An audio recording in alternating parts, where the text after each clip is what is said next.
Maamulka dowladda hoose ee degmada Aynabo ayaa waxay shir isugu yeedheen dhammaanba guddida xaafadaha magaalada Aynabo ee xarunta gobolka Saraar iyadoo ay nagu soo fooladay maalinta xuska 18 May. Waxaana halkaasi ka hadlay maayirka magaalada Aynabo Xasan Yuusuf Aadan iyo maayir ku-xigeenka Cabdixaafid Ibraahim Libaas Salaax iyo xildhibaan Yaasiin Jaamac Ahwad ahna guddoomiyaha arrimaha bulshada ee dowladda hoose ee degmada Aynabo. Dhanka kale, mas'uuliyiintu waxay si aad u taageereen khudbadii madaxweynaha Jamhuuriyadda Soomaaliland Mudane Muuse Cabdi uu jeediyay labada gol qaran.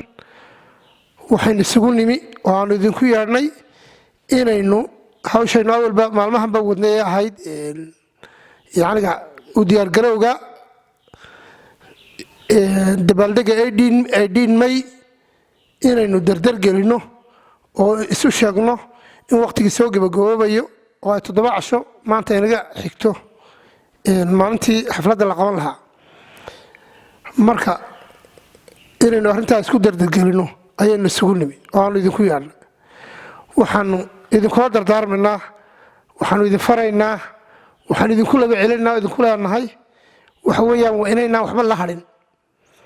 xaafadaha tartan baa la gelayaa, kuwa kaalmaha hore gala waxa weeyaan dhiirigelin baanu u haynaa, wanaajin baanu u haynaa, soo dhoweyn baanu u haynaa. waa inaynaan waxba la hadhin, waa inaynu dhammaan soo saaraa waayeelkeenna, ardadeenna, muxuu ahaye ururadeenna, muxuu ahaye barkacyaasheenna, xaafadaheenna dhammaan. waayo 18 May dee way naga dhexaysaa, dhiidaas ay inoo taallaa, dhiida ayay inoo taallaa.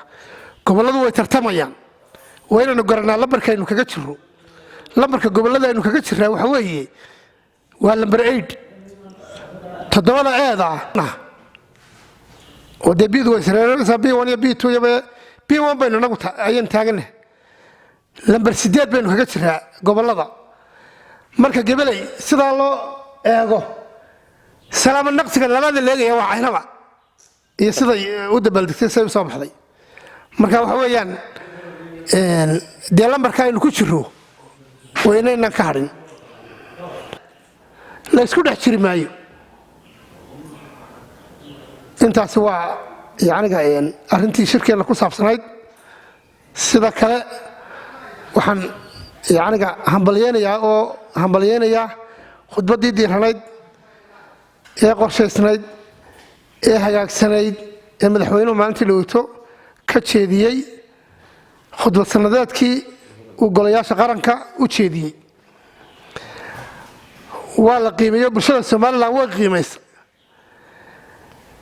80% dadka Soomaaliland ee daacadda ahi khudbadaasi inay halkeedii la mariyay, halkeedii martay ayay isla qireen. laakiin dadka mucaaradka isku sheega ee mucaaradnimadooda aanay mucaaradnimo kala ahayn ay shaqadoon tahay, shaqadoon mucaaradka in badan oo ka mid ah haddii maanta shaqo la siiyo mucaarad ma noqon maayaan dee. marka sheekadoodu shaqadoon bay ku fadhidaa. marka dadka shaqadoonka ah ee shaqadii hore u waayay caraysani dee si kale wuxuu dhigayaan waxay doonaan bay odhanayaan. laakiin dadka daacadda ee Soomaaliland madooda jeceli 80% waxa weeyaan khudbadda way soo dhaweeyeen, halkeedii bay yaaniga martay bay yiraahdeen inuu dedejinaa si dhaqso leh u diyaar garownaa. cid walibana waxay mutaysato ayay leedahay. الرحمن الرحيم. إلهي بقى محله سبحانه وتعالى isugu keenay kulankan aynu kaga tashanayno wixii ummadeena iyo gobolkeenaba u dana. ugu horeyn waxaan halkan uga mahadnaqayaa oo ka baarigayaa oo runtii ka bogaadinaya khudbadii madaxweynaha qaranka Jamhuuriyadda Soomaaliland uu jeediyay ee ahayd khudbadii dastuuriga ahayd ee sanadlaha ahayd. madaxweynaha qaranka Soomaaliland runtii khudbadiisa waxa ka muuqatay khudbad la jecel leh oo dalkan iyo dadkan ba runtii la jecel muhiim miisaan leh ba ka muuqatay. waxaan leeyahay madaxweynuhuna runtii wuxuu ka mid yahay mujaahidiintii waaweynaa dalka soo maray oo runtii doorkiisii uu ciyaaray. dalkuna uma baahna yootan iyo mucaaradnimo qallalan. wuxuu u baahan yahay dalku in wax loo qabto, cid wax qabanayso dalku u baahan yahay sida madaxweyne Muuse Biixi oo kale. aad iyo aad baan ugu mahadcelinayaa madaxweynaha. runtii waxaan kale oo halkan uga mahad celinayaa gudiyada xaafadaha oo maanta iyagana kulan la yeelanay si loo dardargeliyo howlaha shaqo ee ugu soo fool leh ayaan maanta gudiyada la kulanay gudiyadaasina runtii waa gudiyo u dhabar adeegay howlaha degmada inay ka shaqeeyaan runtii dadka gobol ahaan kulley waxaynu nahay gobol ku suntan dib u xoreyntii dalka iyo horumarintaba dalkan calankan maanta hoos joogno waxaan qabaa gobolka Saraar inuu yahay dadka ugu mudan ee runtii calankan inay kor loo qaado ka qayb qaatay mujaahidiin waaweyn oo gobolkeenu leeyahay oo runtii Soomaaliland u dhintayna inay jiraan oo tiro badan sidii mujaahidiinteennii inaga horeysay dalkeena ugu dhinteen ilaa ugu laayo loo xasuuqay waxaan u baahanahay guud ahaan gobolka Saraar iyo kuwa degmada Caynaba inay 18 May maadaama calanka inagu leenahay dadkeena u dhintay aynu hore ugu soo halganay waxaan u baahanahay inaan maanta weynayno 18 May inaynu kor u qaadno loo baahan yahay shirkan oo aanu kaga hadlaynay waxa weeye qabanqaabada 18 May maalinta qiimaha leh ee qaranka Soomaaliland ku weyn waxa weeye sidii aanu uga abaabuli lahayn ama ugu diyaar garoobi lahayn gobolka Saraar gaar ahaan degmada Caynaba waxaanu halkan kula shiraynaa oo shir ugu yeedhnay dhammaan gudiyada xaafadaha magaalada Caynaba iyo